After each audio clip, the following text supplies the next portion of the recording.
Russia's paratroopers, or the VDV to give them their abbreviated title, are supposed to be the best of the best. A 45,000-strong force of crack troops, they have a reputation for ingenuity, toughness, and unflinching violence. They are among Russia's best equipped and best trained warriors, and are usually found front and center of Putin's chest-beating military parades, decked out in their signature sky blue berets and striped shirts, which makes a recent admission from one of Russia's own war propagandists all the more shocking. By September last year, just 7 months into the Ukraine war, half of them were dead. Here, we examine how 50% of Russia's elite fighting force were wiped out, and what that means for Putin's remaining army.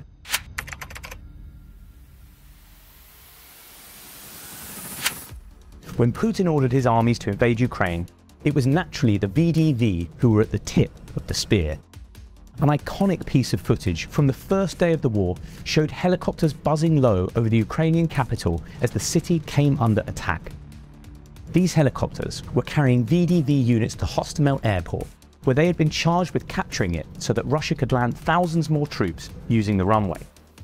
2 of the helicopters were shot down on the way in, likely killing everyone on board, while the remaining units were wiped out in a brutal firefight at the airport itself. Similar operations also took place in southern Ukraine, but the VDV were inserted too far behind enemy lines to get reinforcements and met heavier than expected resistance, and were wiped out. In each case, they ended up suffering heavy losses.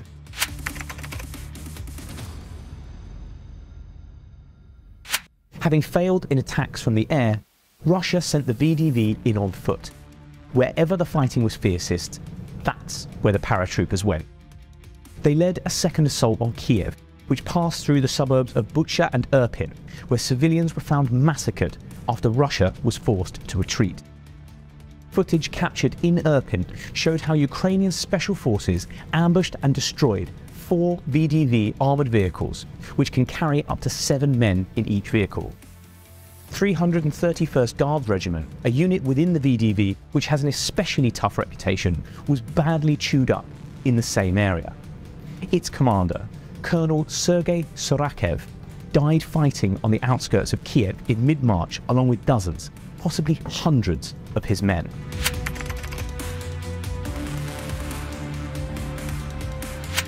After the retreat from Kyiv, Russia sent the paratroopers east to the Donbass, where they were again called upon to lead the attack. British intelligence believes the paratroopers were tasked with a number of risky crossings of the Seversky Donets River, at least one of which went spectacularly wrong. While trying to ford the waterway at Bilohorivka, near the city of Lysychansk, using a pontoon bridge, the attack was discovered and shelled into oblivion by Ukrainian artillery. The bridge was destroyed, leaving some of the VDV stuck on the wrong side of the bank, forcing Russia to attempt a second crossing to get them back. That was also uncovered and hit, leaving an estimated 100 troops dead and dozens of armoured vehicles and tanks destroyed in just a few hours of fighting.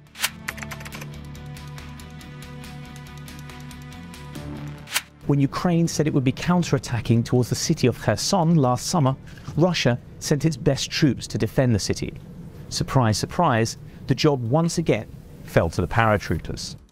Thanks to strikes by Ukrainian HIMARS, the troops found themselves cut off from easy resupply or reinforcement, stuck once again on the wrong side of a river, and with Ukrainian troops pressing in from 3 sides. What followed was months of hard fighting that eventually ended with General Surovikin giving the order to retreat from the city. While the retreat itself was a success, as the VDV avoided being cut off and destroyed, they are thought to have suffered heavy losses in the lead-up to it. Now, as the battle swaps back to the Donbass and World War I-style trench warfare around Bakhmut, you can bet that the VDV will once again be at the thick of it.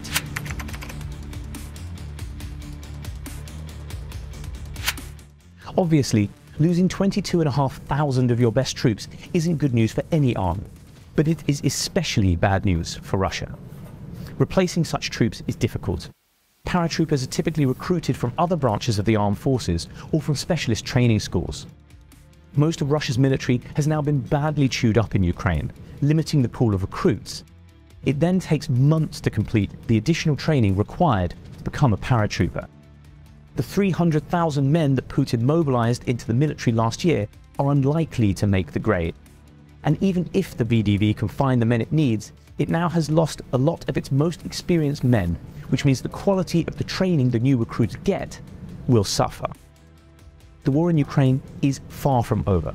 There are months, potentially years of hard fighting still to go.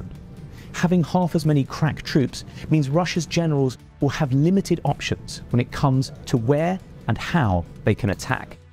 And Russia must still do a lot of attacking if Putin is to eke out anything even resembling a victory. He's going to have to do it with a spear that is missing its tip. If you enjoyed this video, don't forget to hit like and subscribe.